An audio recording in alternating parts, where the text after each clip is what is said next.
and apathy are working to undermine the very systems that protect our freedoms. They thrive when we are silent, when we are cynical, and when we are divided. But we, the people of all of San Diego neighborhoods, are a barrier to these issues when we stand together with love of liberty burning in our hearts. We are not here today to debate every political difference. We are here to defend the bogus policies and processes that are hurting our historic neighborhoods. So what can we do? We can start right here today, right here on this block, supporting one another, engaging with empathy, staying informed and vigilant, taking action, joining your local community coalitions, and at the very end, voting. The most fundamental action of all, meet the new candidates that are running for San Diego City Council seat. We have a few today. This is time for courage, not fear. Our strength comes from our principles, from our commitment, dedication to a better future for all San Diegans.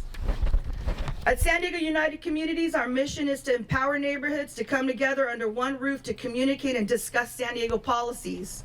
We are San Diego neighborhoods, united, a powerful communication hub that amplifies our collective voices. Together today, we support one another, share knowledge. As you can see, different communities are up here. We will always support one another, share knowledge, and collaborate to preserve our heritage, strengthen our communities, tackle shared challenges, and champion growth rooted in integrity, transparency, and genuine respect for the people who call these neighborhoods their home. Stay loud, stay proud, and most importantly, stay engaged with our group. We are San Diego United Communities, a group to protect all neighborhoods. Thank you. Next up, I would like to introduce one of our group leader members, Patty Ducey Brooks. She'll explain a little bit more of the purpose of our event.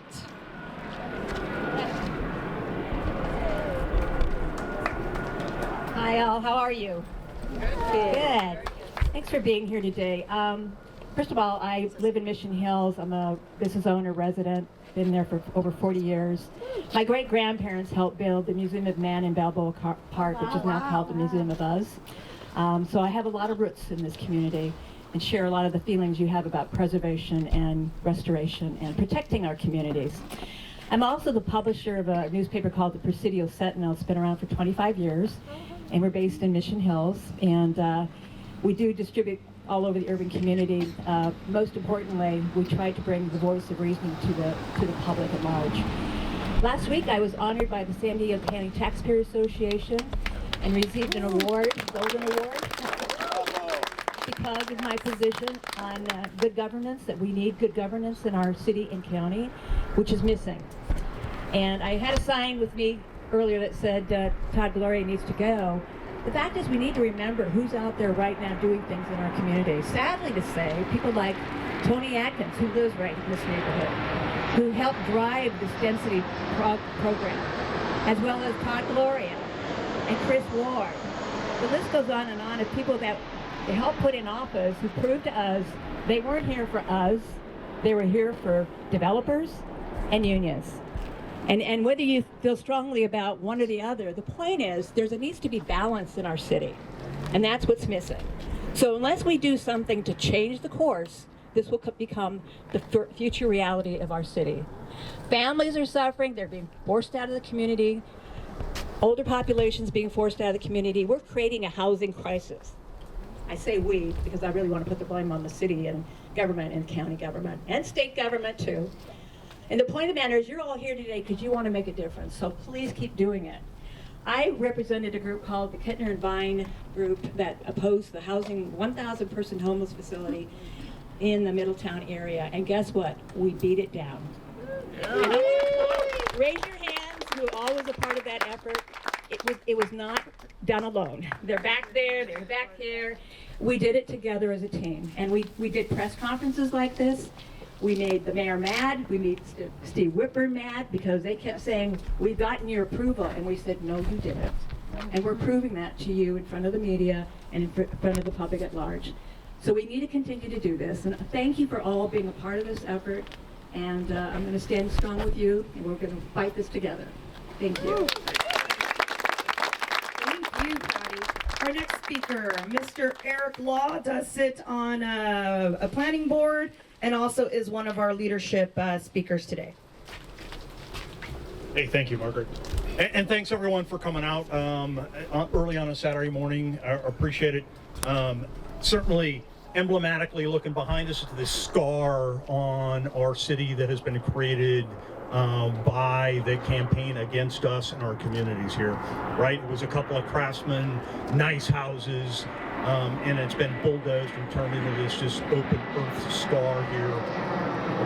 We'll pause for what we call the Point Loma pause. Strategically placed, of course. Okay. It's tough to follow Patsy, and all of our, she's such an eloquent speaker. Let's focus on why. Why are we here? Okay. Why are we here it's written on the front page of the Union Tribune on every 5 o'clock news, right? You see it. It's taxes, fees, increase in electricity and water. It's the outgrowth of development, this massive overdevelopment of our neighborhoods, the taking over of our neighborhoods for issue after issue. But, building a 9-story apartment building in a single family neighborhood, this shouldn't take critical thinking, right? This should just be obvious to everyone, but apparently it's not. Now, you look at it, in the last 5 years has been a fight, and the tempo of that fight has been increasing across the 51 communities here in San Diego. And we've been fighting individually on issue after issue after issue. So the trash fees, okay, that's one. Housing is another. Our folks that we talk with down in downtown that are now being screwed by the parking surge pricing. They will tell you, like every other small business owner, that where the surge pricing occurs, their business drops. So it's not just us that live in the neighborhoods. It's our small business owners that are being killed by these policies. So what's the import here? We've been fighting individually on issue after issue. We've been successful going into council chambers aperiodically, but the ADU bonus rollback, we were successful. That took hundreds of us from across the city to go into council chambers and tell them no more, right? That's where we're at. Okay? So that's one, council chambers. We're in the courts, and that's what we're seeing. So we're fighting the courts for what's going on behind us right here.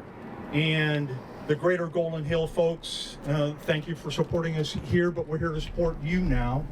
They're the lead in the fight to say no more 9-story buildings in our single-family neighborhoods, right? The fight starts here, but it's our fight across the entire city. It's occurring everywhere. The densification programs are going to deprive us of the character of our city, and for many of us, it's where we sunk our life savings, right? We worked our entire lives to create that opportunity. We want to pass that on to our kids. We can't do it if we can't get on the bottom rung of that housing ladder. We're very concerned about that. I'm concerned about it for my kids. That's what's going on here, is they're knocking the bottom rung off the housing ladder. Piece by piece, house by house, it's making it worse, not better. And so you'll hear this often repeated litany, we have a housing crisis. No, we have an affordable housing crisis. People cannot get on the bottom rung of that housing ladder. We don't need more rental properties. We need places that people can buy into, my kids can buy into, our neighbors can buy into. Preserve San Diego, grow San Diego, build that intergenerational family wealth and transfer it to our kids. Grow the foundation of our city, not become permanent renters that build nothing and are just largely just passing through, okay? We don't want that. We're here to invest in our city. So we're 51 communities. Right now there's 24 or more communities represented here, activist groups coming together. We're here for the return of financial responsibility and good governance across the city. That's what our campaign are for. And I've talked about, we need to fight in the courts, and we are. We're fighting in the council chambers, and we are. But let's not lose sight of the fact that change will come at the ballot box, okay? We've got four council seats up next year. 2, 4, 6, and 8. If you're not tuned in, you need to be, because the change will come there. The change will come in electing representatives to the council and ultimately to the mayor's office that represent our needs, wants, and good governance. That's what we're here for. Hear, hear. So I'll close with something from Ben Franklin. Okay? Why we pause again? I should get this timing down better, shouldn't I? Yeah, dramatic pause, exactly. We're a bunch of disparate groups, okay? Across the entire city. I'll paraphrase Franklin on this, is like, surely we must hang together, because if we do not, we will hang separately. So come together across the city and fight. Hang together, hang tough, make change now. That was powerful. All right, this gentleman, truly, I've got to know him pretty close over the last couple months, and I must say has been very supportive of our neighborhoods and also dissecting a lot of the policies that we haven't had time to do. And so it is a great pleasure to introduce Mr. Richard Bailey. Thanks so much, Margaret. Good morning, everyone. It's good to see you all. What excites me more than anything else about this group coming together is that we're coming together not around a single political party, not around a single issue, not around a single neighborhood, but it's around our shared love for the city of San Diego. We're here because we care about the city of San Diego and we care about the city's future. A few months ago, I started an organization called Common Good SD. And the idea behind Common Good SD was common sense policies for a better San Diego. Because as Eric mentioned, we're facing issues regarding not just housing, but around transportation. 30% of our roads are rated as poor or failing. We're facing challenges around public safety. We have fewer police officers today than we did back in 1999. We're facing challenges with our budget, with a $200+ million structural deficit. Our city's population has only increased 1% over the past 10 years, but city staffing has increased 27%. And yet when you look at performance in department by department by department, what we see is that performance is decreasing, despite record staffing and record spending. I say we deserve better. I say we deserve a lot better.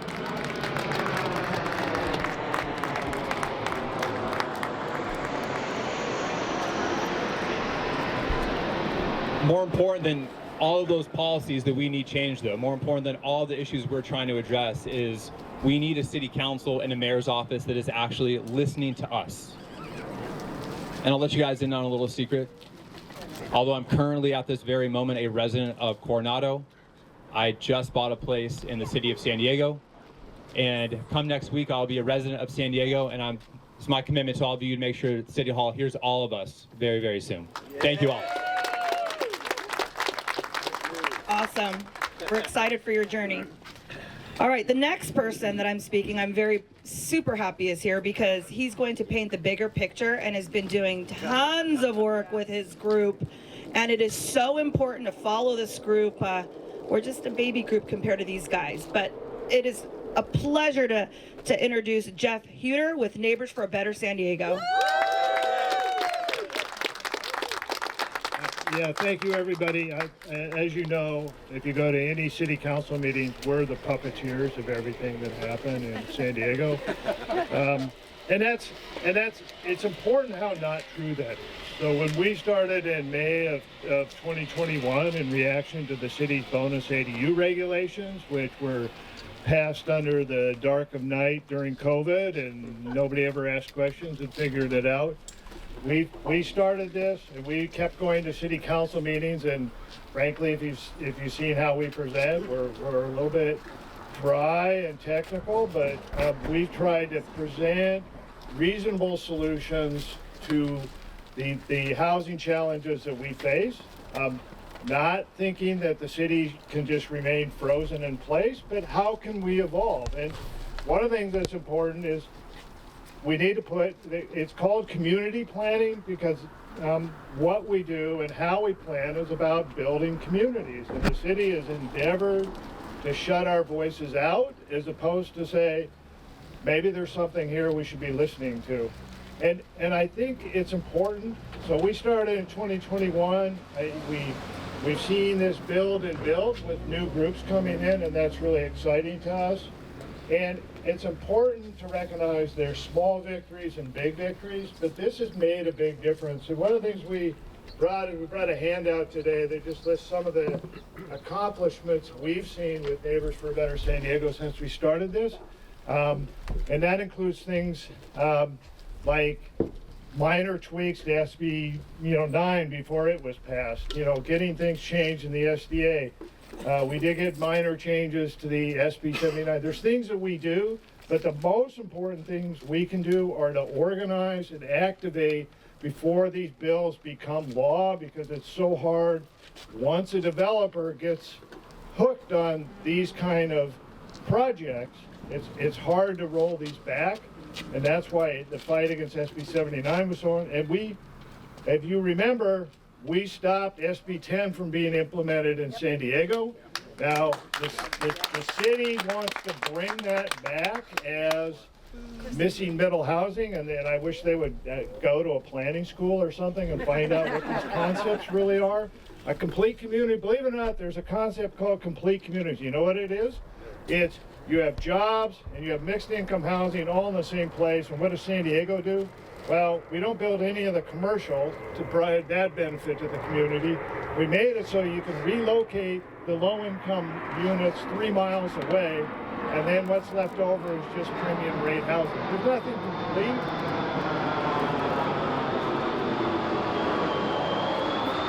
There's nothing complete about these projects. So I think that's enough said there, and I really appreciate everybody coming out, everybody joining together. It's making a difference. And I'll just say, there's somebody called Ann Applebaum who studies democracies and how they function. And one of the important points she makes is that democracy starts with local actions, right? This is what democracy really, really looks like. It's people coming out on a Saturday, coming together and say, we have a voice in our community and how it comes together and what our future looks like. So keep up the fight. Thank you. Very motivational. All right. So before we get into all the neighborhoods here, I want to introduce Miss Lori Fisher. She's an architect. And we want to get her perspective on things, and it's nice to have one of you on our side. Thank you, Lori. Wow, hey everybody, this is a great turnout. And yes, I'm an architect and builder. I've lived in South Park for 25 years.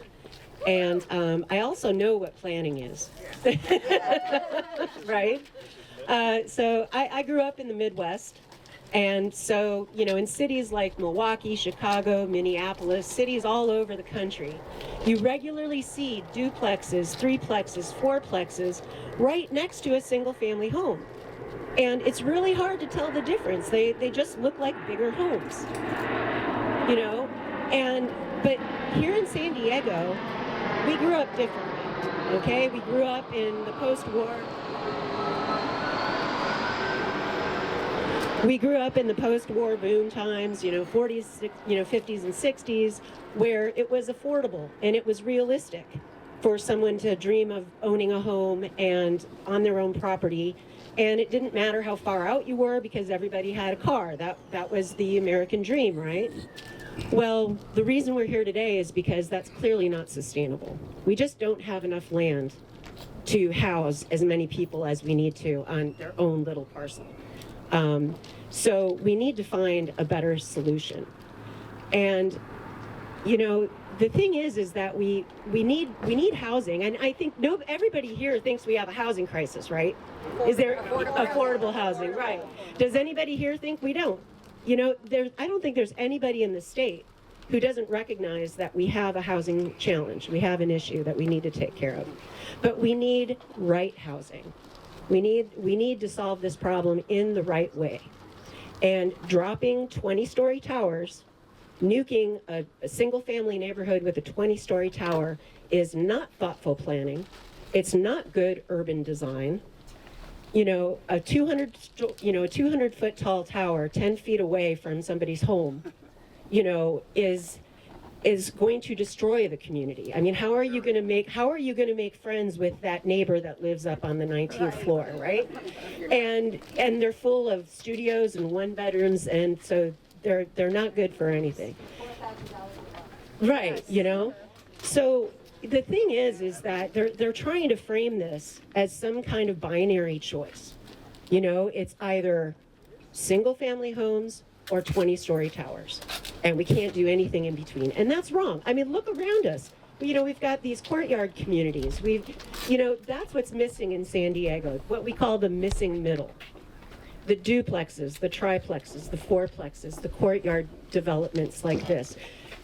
It's about integrating density evenly throughout the community so that people can raise families, they can age in place, they can get to know their neighbors and really build community. That's what it's about. And, you know, it's really hard for me to watch because I know that we can do better. I know that we can do better. This is lazy planning. This is letting developers determine our future based on their profit models. That's not how we want the future of our city to go. We need thoughtful people who are professionals who understand how to build communities. That's what this is about. They are destroying our communities, and we deserve better. So thanks for coming out. And All right, before we get into why we're really here today, which is the project behind us, I'd like to hear from our other communities that are fighting and have showed up today. So let's kick it off with Protect Point Loma, Miss Kimberly Grogan, who is also on our leadership team for the new group. Thank you, Margaret. The city's climate action plan wants everyone to ride the bus, the trolley, or the train. Right. They do. We're a car society. That's how we've grown up, and we're not giving up our cars. Transit, as I should be quoting Richard Bailey, transit should support its citizens. Its citizens should not be forced to support transit. The Midway vote to lift the height limit in the area was unanimously revoked by the state appellate court for the second time due to a lack of information given to the citizens when they were asked to vote. The city failed to tell the voters of the environmental impact that Navwar and Midway Rising would have in this area. The Navwar study alone projected a 90-minute commute delay for anyone traveling on I-5 or the 8, getting on it, getting off it, going through it. 90 minutes. And that was just for the Navwar portion, not the other 4,200 units that they plan on doing with Midway Rising.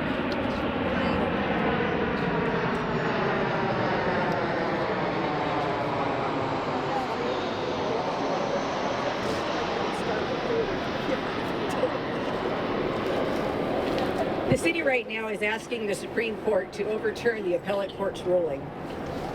Crazy, crazy. Now, as far as Point Loma, Protect Point Loma is continuing to fight overdevelopment plans at 1004 Rosecrans. Its 56 units are planned at the corner of Talbot and Rosecrans, with 8 partially subterranean 400 square foot studio apartments for low income. That's how, yeah, underground. And one front door and one window. It's crazy, it's crazy. And there is no designated tenant parking. The site is zoned for 14 units. on a contaminated lot with only 2 lanes on the major artery getting on and off the Peninsula's Navy submarine base. There is no major bus stop in this area, and it is highly unlikely one will exist by 2035 per SANDAG, and that Complete Communities Housing Solutions relies on. What's happened with Mission Hill is a big deal. And the fact that they got their TRO and the fact that it was because there was not any transit and the judge recognized that it was just something that was a pipe dream. But Complete Communities is relying on that. The sustainable development areas are all relying on what they're projecting is going to happen in 2035 to 2050, that it will probably never come to fruition, especially with MTS with their $200 million deficit over the next 2 years. Unfunded. Anyway, thank you very much, and thank you everyone for coming out here. Thank you, Point Loma. Next up, let's hear what's going on with the Columbia Street Tower. Mr. Scott Case, who's also part of our leadership team.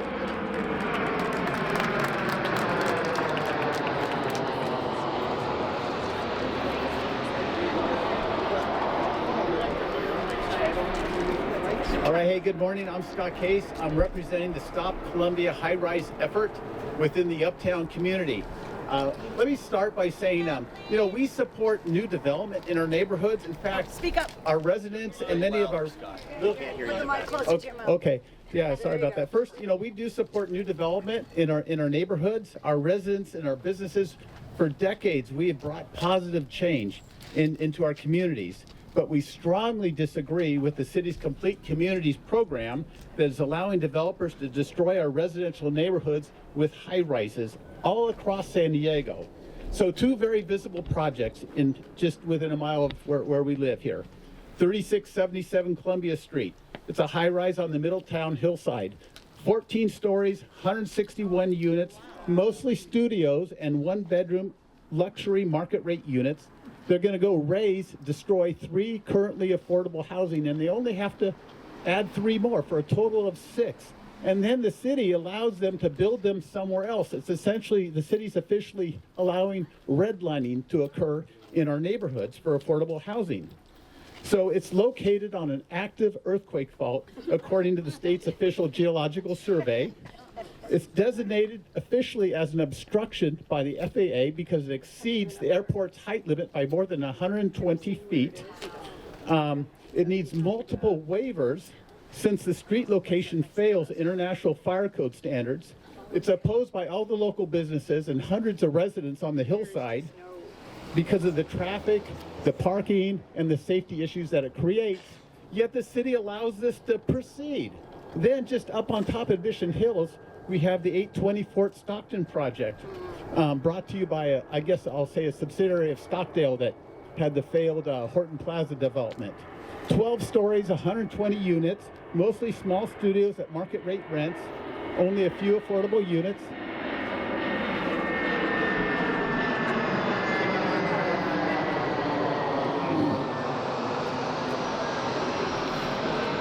Alrighty. Hey, so what's happening here? The city is giving deference to developers to push their one-size-fits-all high-rise solution into our neighborhoods. They're overriding the base zoning, the setbacks, the heights, and the density that everybody else has to abide by. They're ignoring the officially adopted community plans that a lot of the residents work so hard to get into place.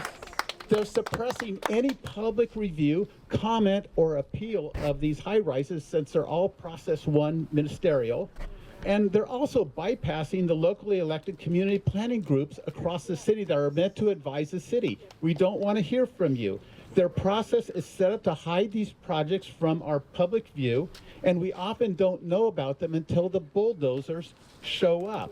So the mayor and the city council allies regularly meet with their developer-funded political groups, yet our elected officials refuse to talk with their constituents to respect our concerns. And per their direction from the mayor's all of government direction, our community voices, they're ignored by the City Planning Commission, by the Land Use and Housing Committee, by Developmental Services. We can say things, but just as if we never said anything, and they keep moving on with the mayor's and his allies and developers' direction. So we do need change. Thank you. Oh, stop. Thank you, Tiffany. All right. Let's switch over to, we briefly spoke about this before, but Mission Hills. Ed Moore was very instrumental in the also in the Kettner and Vine big win for our community. So if we can get an update on Mission Hills, that would be awesome. Thanks, Margaret. Hi, everybody. Ed Moore, Middletown. I just want to give a quick citizen's testimony. Last spring, Mayor Gloria showed up at a rundown parking lot in front of a dilapidated building, pulled out a podium, something like this, had his media and Whitburn with him and some other of his yes men, and announced to all of us that he was going to solve the homeless crisis by building a homeless shelter with his friend Doug Ham, who he was going to sign a 40-year lease for over $1 billion. Oh, thanks, Mayor. Anyway, that shelter happened to be a football field's distance from my front yard. I scarcely knew who Todd Gloria was at that point, and I certainly had never heard of Whitburn. But I know who they are now, and I'm awake. And I just come here to share with you guys today that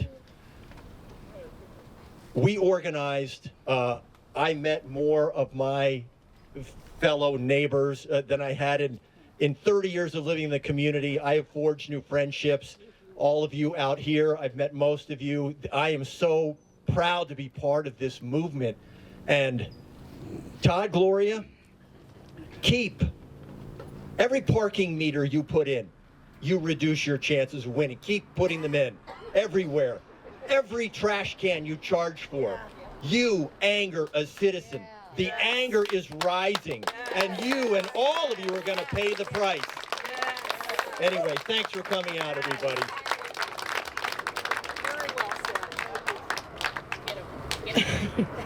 All right, this project I had no idea was going down until it was shown to me, just like this one. And this is another one we want to watch very clearly and closely. Miss Dana Gevitt, sorry if I'm getting it wrong.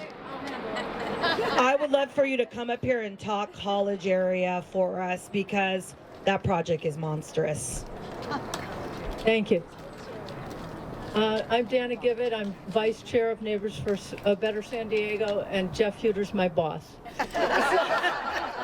But he's really pretty good to work with. Yesterday we had a hearing at a special Land Use and Housing Committee meeting.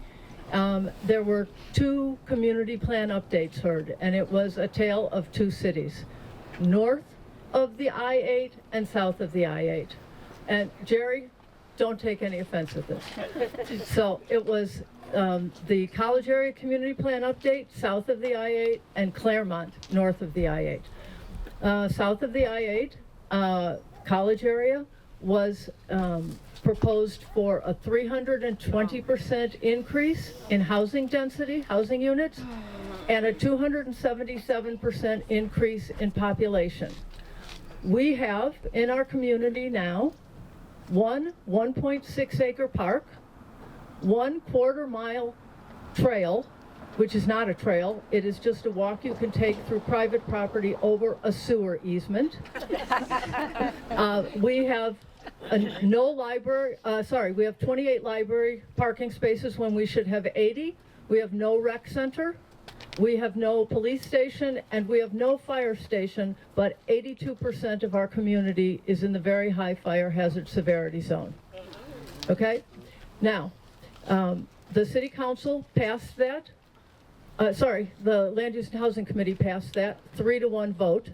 So voting for it was Shawnilo Rivera, who is our representative, who does not represent the community. Second was Vivian Moreno, and third was Kent Lee. Voting against it, God love him, was Raul Campillo, who asked a million good questions and who listens to every citizen, every person, every developer who walks up to that podium. He listens to them. And he asks great questions, so we really appreciate him. On the other side, after us, there was a presentation for the Claremont Community Plan update. Claremont has, this is from memory, so I hope I get it right. They have 3 rec centers. They have 11 parks with 70 acres included. They have 2 or 3 libraries.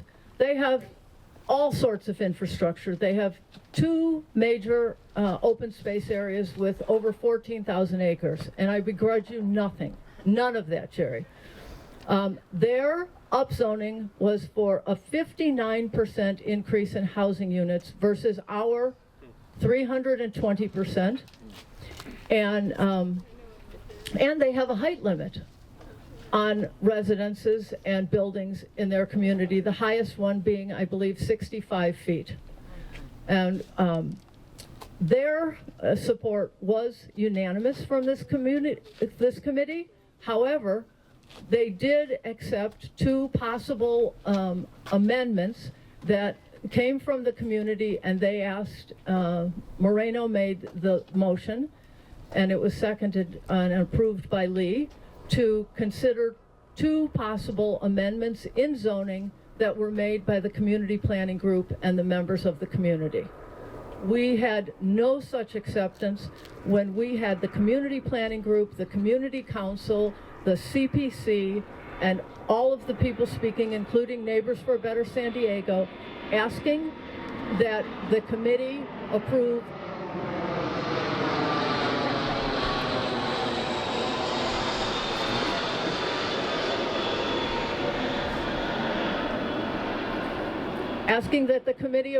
the community's 7 visions plan, which accepted 137% increase in density, which is more than almost every recent community plan update.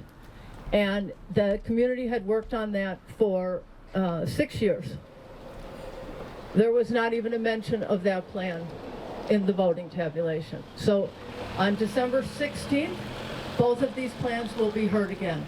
And we did, in making our presentation, say that we were not asking for an increase in density in any other community. We were asking only that we be treated fairly and reasonably versus these other community updates. But we did not get that.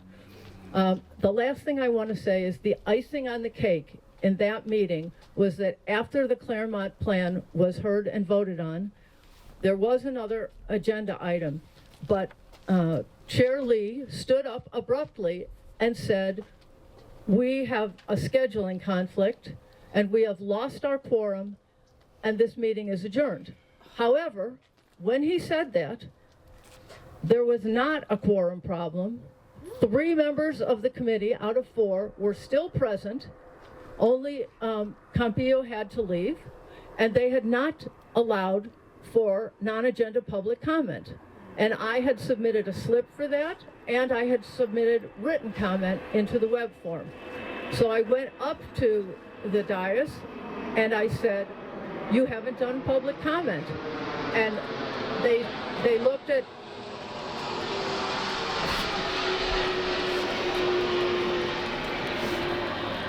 Corinne Newfer, who was acting as the city attorney, and she didn't do anything. And Lee shrugged his shoulders, and they walked out on the public. So that was a slap in the face for everybody. And the comment I was there to make, which I hope all of you will make when you go to meetings at any committee or the full council, is that if it's a community planning group, or it's the CPC, or it is the Parks and Rec Board, and they are an officially recognized body by the city of San Diego, and they are voted on by their communities or appointed by the city, their representative should be given time by the city to be able to present their positions. That's what they were elected or appointed to do. And those people should not have to struggle to be seated 60 seconds at a time, which would leave the public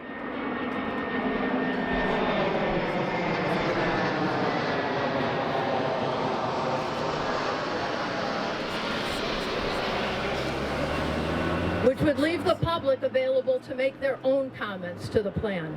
So I would encourage all of you to make that a non-agenda public comment when you appear, because these elected bodies and appointed bodies deserve to be represented and not to have to struggle for time seaters to represent their communities. Thanks very much. Thank you. Very impressive update. And again, I just want to reiterate that there are 4 council seats coming up for election, and we, even though you're not in those districts, need to support one another and get the word out to change our government. So next up here, I've got, this is actually speaking of elections, although this is not a political event, this gal, Martha Abram, is been very instrumental in her community, engaging with all the other groups, just like Richard Bailey, and really trying to understand the big picture. So I invited her to come here today and speak a few words and get to know her. Thank you. Martha. My name is Martha Abraham, and I am running for City Council District 4. Yeah. I live in Emerald Hills, and we have been fighting multiple issues for quite some time. Complete communities, bonus ADU, the Clobber Project, and the project that is near and dear to my heart is the Radio Tower Project.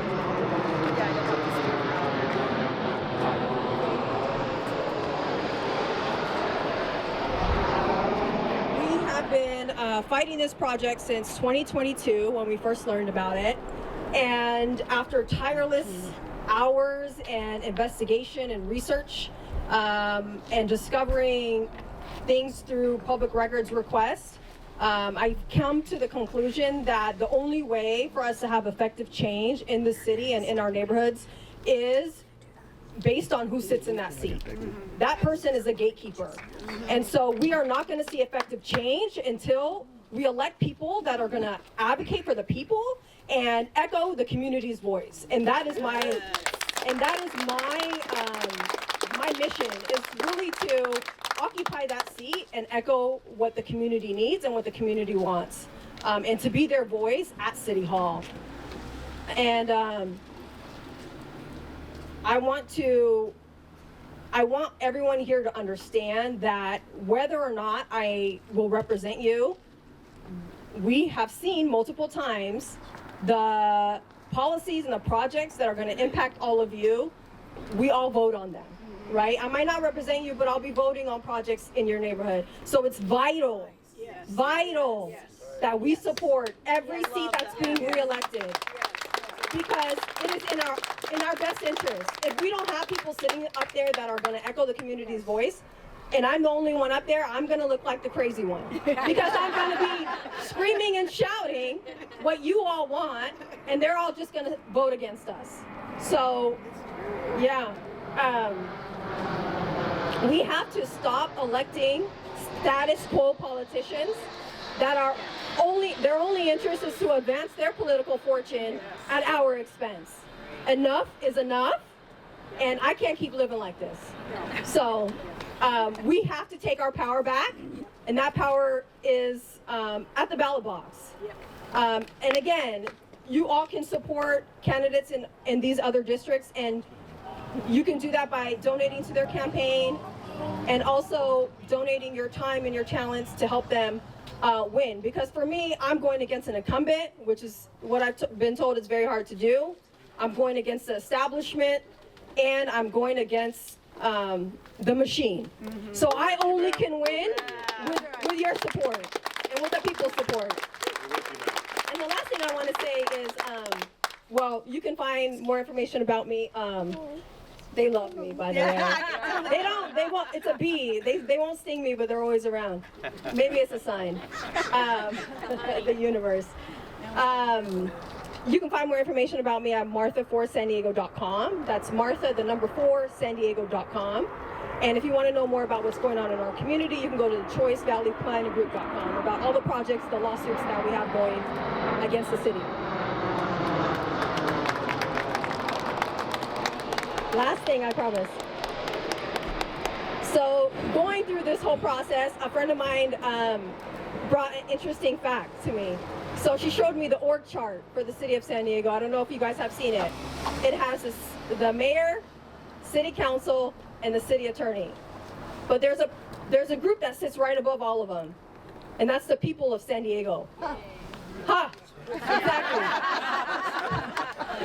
So we have to take back our power because they have forgotten, but we have not. So let's take back our power, support these candidates, and hopefully we can change City Hall and bring the people's voice back to it.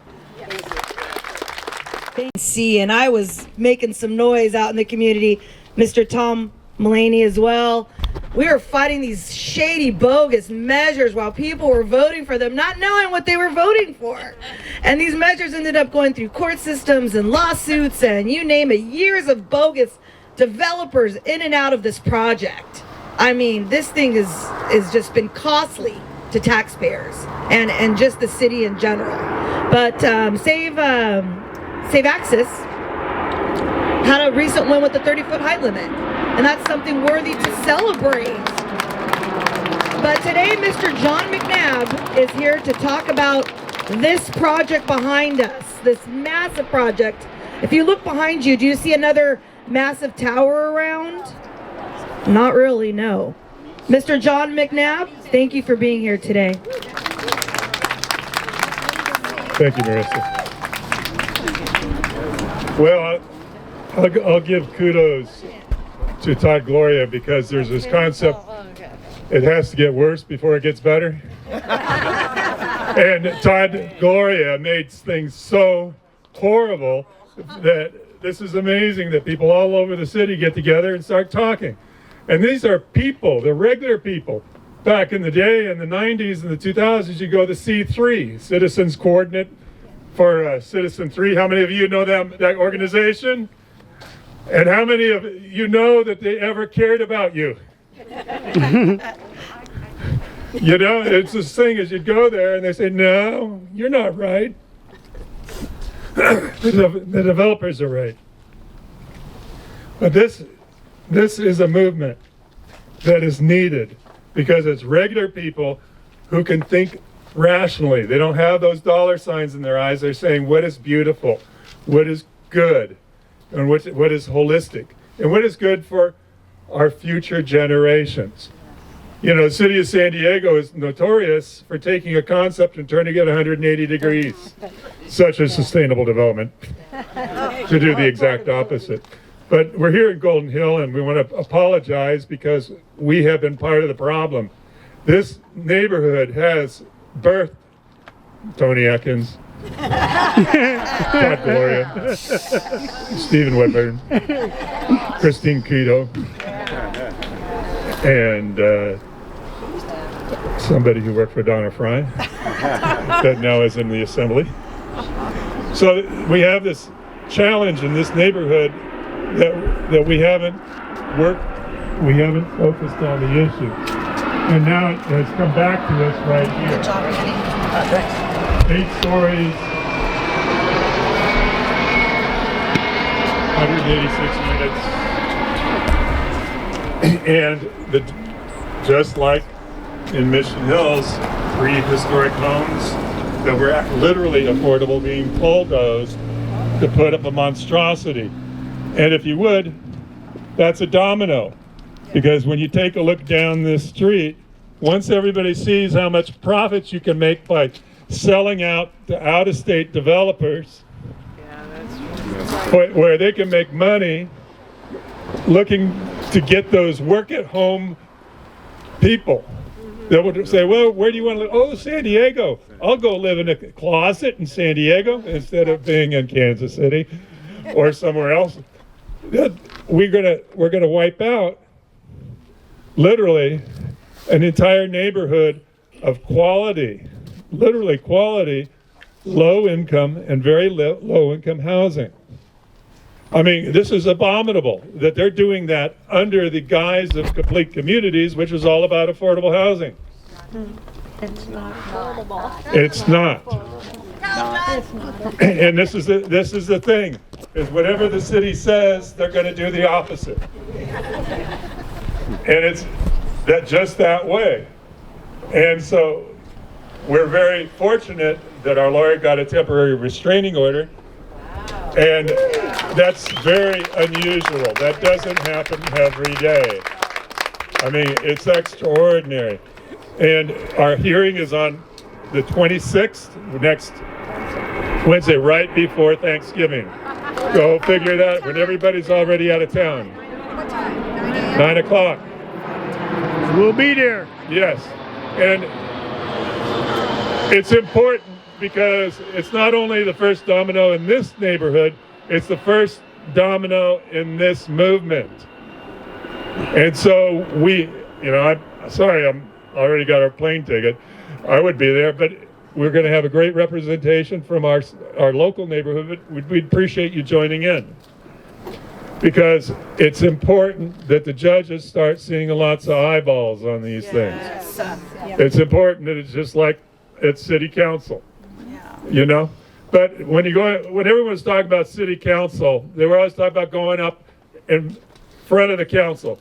No, we should be in council, not in the chambers, but in the offices of our council people drafting the policy. Yes. And that's our problem, is they go hide. And if you go ask for an appointment, they send their underlings. They hide. This is the problem. They kicked me out of office. Yeah. Or they just do Zoom calls, that's it. No, and that's got to stop. Is that, Bob Filler, God bless him, he instituted coffee at down at City Hall on the weekends so people come and talk to him. We don't have that kind of representation anymore.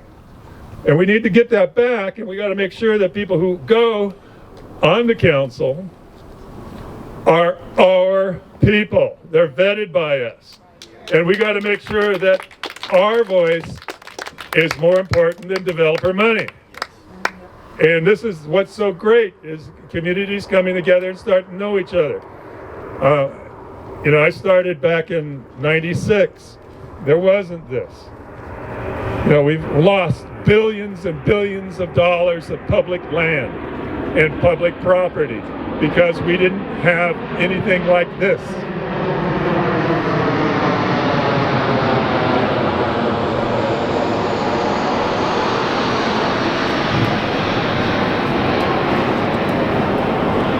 So we'll keep it short. This is a momentous moment in San Diego history. We need to stop the carnage, but we also need to start the vision. A vision that doesn't say unlimited growth forever, because once they do whatever they're going to do here, they're going to do it again and again and again. No, that doesn't work. We have to reimagine who we are as a city and say, we're a great place to come. We're great hosts. We'll show you how to build a great city, but go do it in your city. We gotta think that way. Because otherwise, all we do is get bloated, and we're gonna be griping until the end of time. So thank you very much. So 11:26, 9 o'clock a.m. We have all the information on our website, SanDiegoUnitedCommunities.com. That's where we'll eventually post all the next steps, the next actions, the next hearings. Everything will be posted on that website so everyone knows when to show up. As John said, it's crucial. That's why we're here today. This group wants to bring all the neighborhoods together under one umbrella in a united effort to call out government. We've had enough. And so I want to, end do we have any ADU bonus updates, Pam? I'm Where in is she? front of you. She has a couple announcements, and then we'll give you the last details. Thank you, Margaret. I'm sure all of you are tired, so I'm going to be real quick. Okay, how many of you are on the adubonus.org email? Okay, for those of you who aren't, I'm only housing density, and I'm like a little newspaper for housing density issues. I started with the ADU units that some of you know went from 1 or 2 up to 10, 12, 18 in a backyard. Yes, who thought of that idea? So what I did, because the city won't tell any of you when they're going to build something until the bulldozer shows up next door, I made a list. On my website, there are, wait for it,